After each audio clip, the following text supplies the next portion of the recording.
صحیح بخاری حدیث نمبر 90۔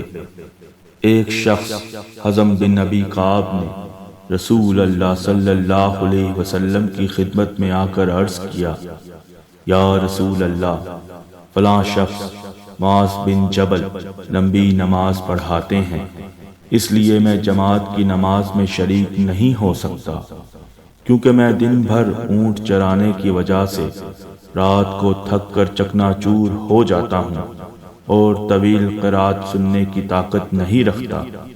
ابو مسعود راوی کہتے ہیں کہ اس دن سے زیادہ میں نے کبھی رسول اللہ صلی اللہ علیہ وسلم کو واس کے دوران اتنا غضبناک نہیں دیکھا۔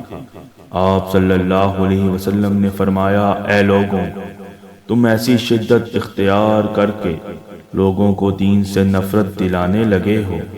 سن لو، جو شخص لوگوں کو نماز پڑھائے تو وہ ہلکی پڑھائے، کیونکہ ان میں بیمار، کمزور اور حاجت والے سبھی قسم کے لوگ ہوتے ہیں۔